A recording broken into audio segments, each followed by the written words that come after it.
আমরা আজকে যাব 1 টাকার পেঁয়াজু খেতে। পেঁয়াজি দোকানের লোকেশন কোথায় এবং পেঁয়াজির স্বাদ কেমন সেটা জানতে হলে ফুল ভিডিওটি দেখতে হবে। তো কথা না বাড়াই আজকের ভিডিওটা শুরু করা যাক। আসসালামু আলাইকুম, আমি নাফিস ইকবাল চৌধুরী।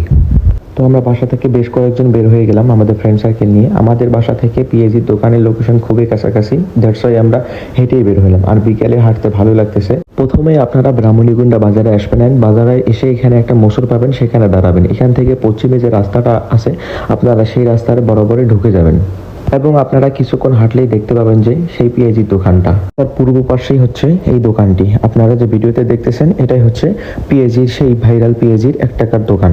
আমরা পেঁয়াজির দোকানে ঢোকা মাত্র আমাদের ভালোভাবে আপ্যায়ন করলো এবং মামা আমাদেরকে খুবই যত্ন সহকারে বললো যে মামা কি লাগবে, বসেন আপনারা। কখন কখন দোকান খোলা থাকে? আমরা 2টার পরে দোকান খুলি। 2টার পর? হ্যাঁ, 2টার সকালে দোকান খোলেন না? না, সকালে খুলি না। 2টার পর থেকে আমরা রাতের 11-12টা পর্যন্ত থাকি।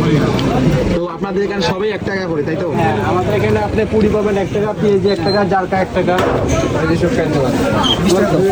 12টা একটা পর্যন্ত খোলা থাকে, তাই তো? হ্যাঁ, রাতে 12টা একটা পর্যন্ত। ঠিক আছে। কেমন খাইতে কেমন? আর আমরা অনেকদিন আগে শুনছিলাম যে ব্রাহ্মণীগুন্ডায় নাকি 1 টাকার পেঁয়াজু বিক্রি হয়। আজকে আসলাম, খাইতেছি, মোটামুটি অনেক ভালো লাগতেছে। আপনারা চাইলে আসতে পারেন। রনি, তোমার কাছে কেমন লাগতেছে? জি, অসম্ভব। হ্যাঁ, চলুন, ভালো লাগতেছে নাকি? সুন্দর। এখানে 1 টাকার করে পেঁয়াজু, আর এইটার নাম জারকাটা নাকি, আসলে এটা প্রথম খাইলাম, অনেক মজা, তাই না দাদা? সুন্দর। অনেক মজা। আপনারা খাইতে চাইলে অবশ্যই আসবেন ব্রাহ্মণীগুন্ডা বাজারে। এটা হচ্ছে পরান রোডে, পূর্ব পাশে দোকানটা আছে। আর দুপুর 2টা থেকে রাত 12টা একটা পর্যন্ত খোলা থাকে। আপনারা যে কোনো টাইমে এসে খাইতে পারবেন, সমস্যা নেই। অনেক মজা খাবারটা এবং এনাদের ব্যবহার খুবই ভালো। আপনারা আসবেন।